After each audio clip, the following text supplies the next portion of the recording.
From the Journal of Dr. Henry West, Arkham, 1756.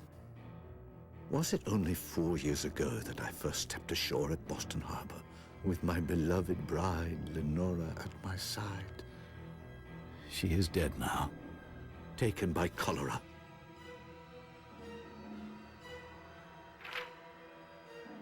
The surgeon's hands saved hundreds in the outbreak that swept through the colonies. Yet I failed to prevent the death of my own wife. Tonight, God willing, I will join her. To take one's own life is a mortal sin, but perhaps I can lead his hand. Poison shall be my nepenthe. I leave my estate to the people of Arkham. This mansion has become a house of horror. In time, may it become known as a place of healing and stand as a memorial to her beauty and grace. L'amour triomphe de l'amour. It seems the good Lord is not yet ready to accept me, nor to forgive my sins.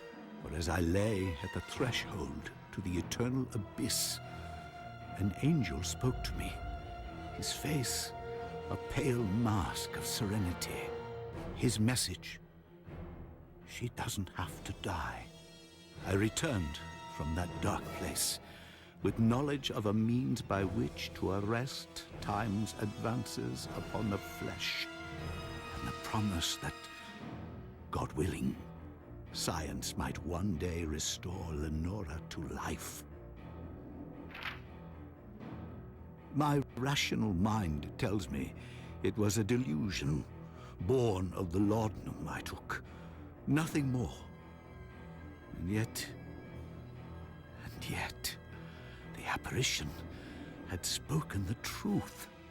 She lies perfectly preserved now, serene, as if sleeping, like some princess in a grim tale. She shall sleep enough for the both of us.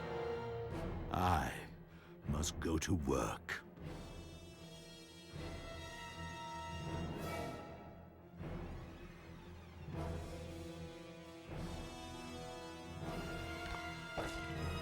From the Journal of Dr. Henry West. The war against the British continues. General Washington hails me as a hero and credits me with saving the lives of many of his troops through my skills as a surgeon. All that matters, though, is the knowledge I can glean from the shattered and bloody bodies that are laid out before me. They will be the textbooks from which I will learn the secrets of life and death. I have learned so much in the last 20 years of study, but my beloved Lenora remains perfect but lifeless, while I continue to age. I fear that the secrets I seek will not be easily discovered in the span of one normal human lifetime. I have exhausted all possible sources of knowledge in the fledgling nation of these United States. With the limited resources available to me in the Americas, I have already achieved some small success in my experiments into the reanimation of dead matter, a scientific discipline that I have come to call necrobiology. It is my belief that further advances may be made through close study of some of the knowledge contained within the countless libraries and universities of Europe. For I think that this may not be a new science at all, but a very old one previously dismissed as necromancy. I leave my beloved Lenora behind me, preserved in a catacomb beneath a large plot of land I have purchased outside Arkham.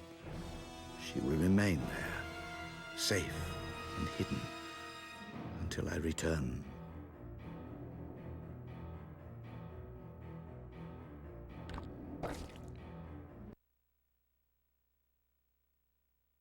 From the Journal of Dr. Henry West. At last, a breakthrough. After scouring Europe in search of the crumbs of knowledge I required, I found the last few vital pieces I needed here, in Edinburgh, where I first studied to be a physician decades ago.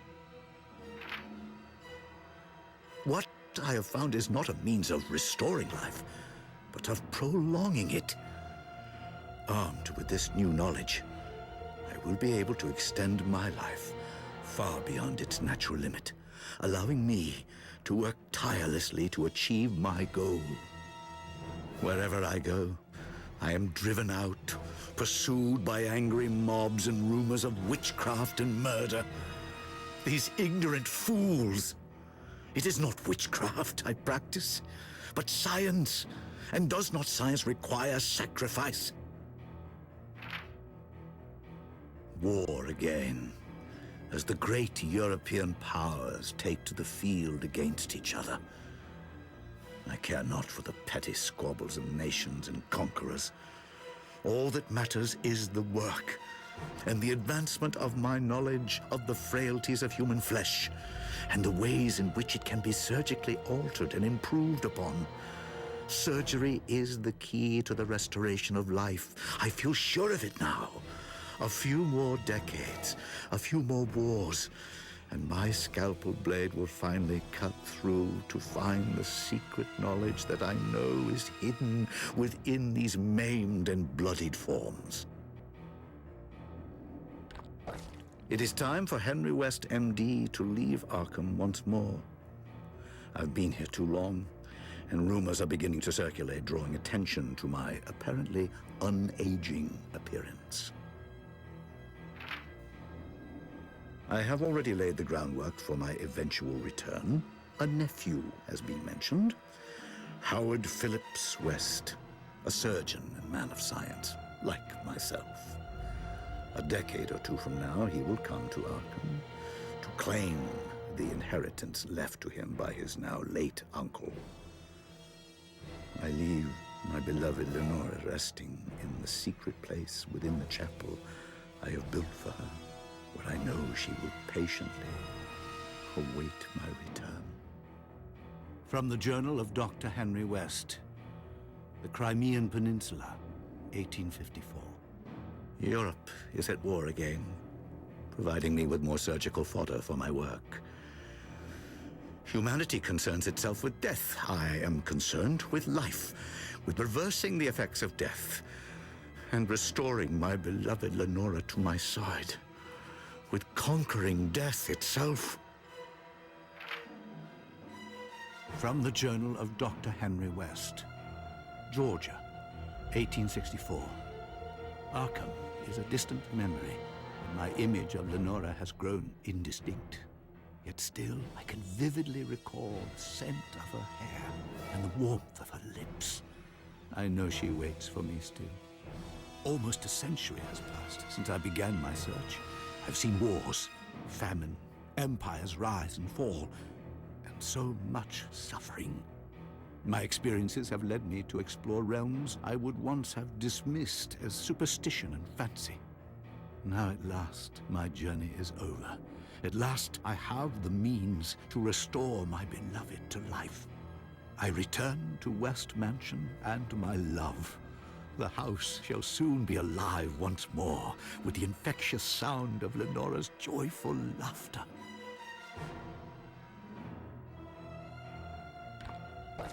Disaster! I am a fool! Lenora has returned, a ghoulish, screeching, drooling thing. She watches without seeing, through blind eyes older than time. I keep her restrained for her own benefit. In rare moments of lucidity, she is herself again, and begs that I set her free. It is a ruse, as I have already learned to my cost. Yet perversely, these fleeting instances give me cause for hope. We're close, my love, so close. I must go. She is hungry. Lenora slipped her chains once more last night. I found her at dawn on the outskirts of Arkham, her face bloodied, her beautiful ivory wedding gown stained black with gore. And this time, clutched tightly in her hands, were the shattered remains of a porcelain doll. Oh, God! The children!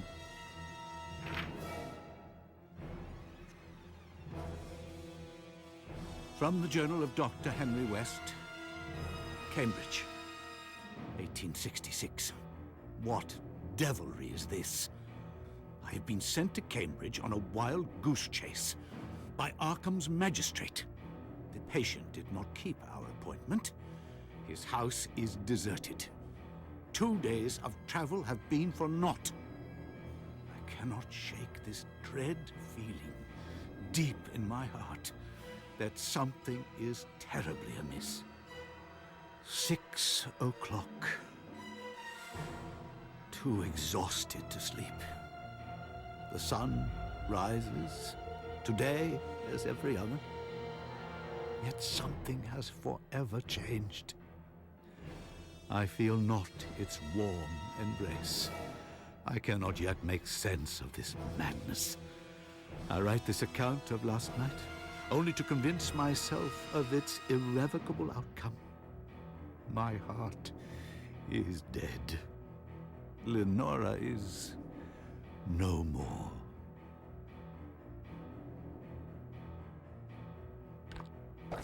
I reached Arkham at nightfall. As my horse Providence crested the west ridge, I witnessed a chilling scene. And the purpose of this fool's errand became clear. Towering over the mansion stood a sacrificial wicker man, crudely fashioned. Even at a distance, I could make out the mob and the flailing figure of a woman in an ivory gown trussed and borne on their shoulders. A jury of the great and good of Arkham Town had already pronounced judgment. Their intent was plain. Lenora was to be burned as a witch. I rode with haste. As I rode, a cacophony of jeers and cries and such screaming reached my ears, and I grimly observed that the good Christian folk of Arkham Town have not entirely abandoned their pagan roots. How quickly man will revert to superstition in dealing with matters he does not understand. I prayed for help to any god that would listen. But it was not our Lord that answered. I could not say what fate befell that mob.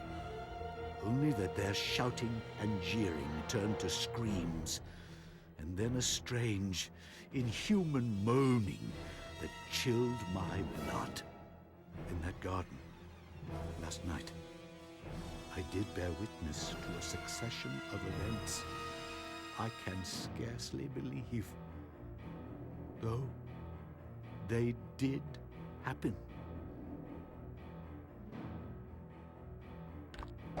Before the Wicker Man stood a masked brute, drawn straight from the pages of some lurid penny dreadful, and in her own voice, Lenora cried out to me.